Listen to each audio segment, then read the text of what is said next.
Hey, what it do, y'all? It's your boy E2 Blue coming back at you again. And yes, it is hump day. It is hump day out here. And on hump day, we selling street tacos, baby. Street tacos. So Taco Charlton has been released from the Dallas Cowboys. He was not at Wednesday's morning practice. Everybody was like, oh, he's not at practice. What's going on? Well, the Cowboys released him. That's why he's not there. I guess Robert Quinn's going to take his spot now that he's back from his 2-game suspension. And I'll get into a little bit of Robert Quinn after this. But I will say that we kind of speculated this for a little while now. He was a healthy scratch, inactive for the first 2 games of the season. And he ain't like that too much. He's like, look, man, I want to go out there and play. I want to compete. I want to play. As you guys know, he was a 2017 draft by the Dallas Cowboys. He was picked number 28th in that draft. And, when you pick that high in the draft, a lot of times it's technically a high second-round pick. Taco came out of Michigan. When he came out of Michigan, they were looking at him as kind of a raw player. Kind of had to work on his technique a little bit.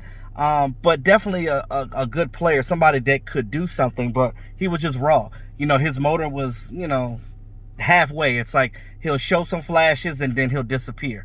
But, Marinelli likes consistency on this defense, so that's another thing. And he hasn't been consistent since he really got here. But this year, it seemed like, he was trying to come on a little stronger with the injuries, the D-Law and things of that nature. And, taking advantage of his opportunities to be out there and play. In preseason, he played well. He had some pressures. He had some sacks. He had some forced fumbles and tackles for loss and things of that nature. Like, he was out there being disruptive, like how Marinelli likes his defensive guys to be. Now, if you remember, when he was originally drafted, he was looked to be not necessarily a replacement for D-Law, but somewhat like a 1-2 punch to basically for depth purposes. And because at that time, remember, D-Law wasn't the dominant pass rushing monster that we see him as today. And this is way before he got his money. So you already know how that goes. Now, when you look at Taco Charlton, the team says that they didn't play him and they made him inactive because, one, somebody needed to be a healthy scratch. We didn't have that many injuries. 2, which I think is BS, but 2, other guys had position flex. We know that Taco Charlton only plays the defensive end position. You can look at guys like Kerry Hyder and Dorrance Armstrong and Joe Jackson. They play Joe Jackson over him because of the simple fact that he can play inside and out. Now, that's what they said. They said that was the reason why they didn't play him in those 2 games. And of course, being a football player, being a guy that wants to play football, and I can't knock him for that. You want to play.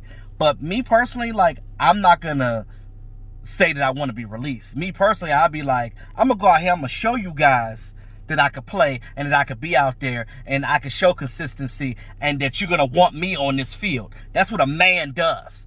A man goes out there and proves his worth. All these players around the league talking about, I want to be released. I want to be released. I want you guys to release me because I don't want to play on this team anymore. It's not fun.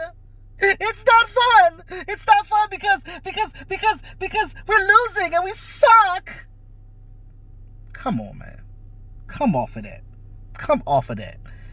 Get your butt out there, show your worth, and play the damn game. It's not that serious.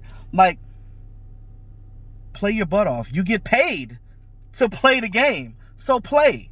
Shit, I wish I was getting paid millions of dollars. I wouldn't be out there complaining. I'd be out there busting my ass trying to work hard every day. And if you lose, you lose. Everybody loses from time to time. No team is forever great. You go through times where your team sucks. It's called transitioning. It's called turning over, maybe coaching staff is different. Personnel is different. Players are different. It happens. You go through that. But you got to work through it.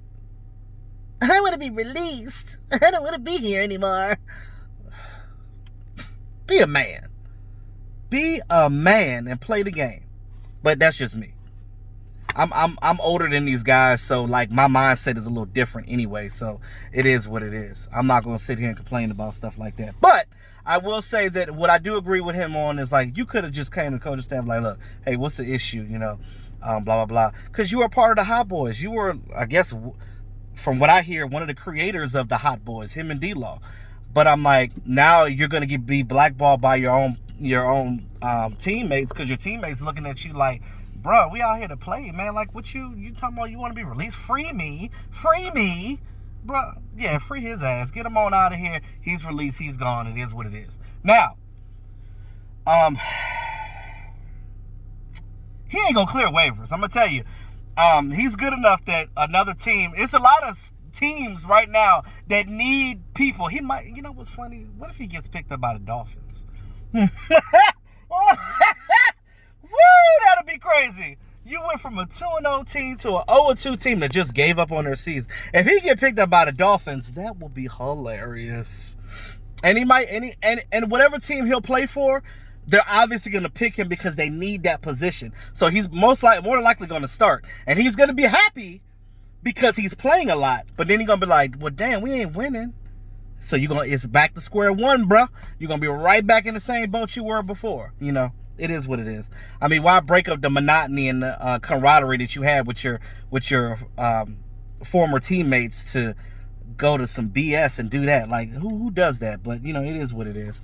Now that he's released, Robert Quinn is coming back. Like I said, he is coming back from his 2-game suspension. And one thing I'll say about Robert Quinn is this: when he was with the Dolphins, he was definitely it wasn't a scheme fit. They run a 3-4 defense. The Cowboys have a 4-3. He strives in the 4-3. Remember when he was with the Rams back when they were in St. Louis? They literally he was dominant with the Rams, and hopefully he can be like that with us. Now that he is back in a 4-3 scheme that matches his skill set. And he was working hard in those two weeks without being with the Cowboys, because again, you guys got to understand, when these guys are suspended, they're not allowed to talk to the coaches. They're not allowed to talk to the team. The only people they could be in contact with is the medical staff, and that's if they have injuries and things of that nature. Those are the only ones that can keep in contact with them. But he took his helmet and his pads with him, which means that he went home and he was practicing his pass rushing drills. So, I mean, granted, we already know we're playing the Dolphins, we're playing his old team, so he probably gonna go out there and make a bunch of plays and just prove to them that, hey, you got rid of me, but you got rid of a good player, and I'm gonna make you feel the burn. So that's where we at with that. So let me know what you guys think about Taco Charlton being released and not being on this team. I already know what some of you guys think. Again,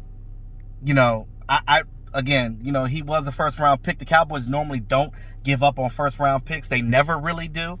We've pretty much hit on a lot of our draft picks, especially our second-round guys. We've been hitting on draft picks for consistently lately, thanks to Will McClay and our scouting department and stuff for that one.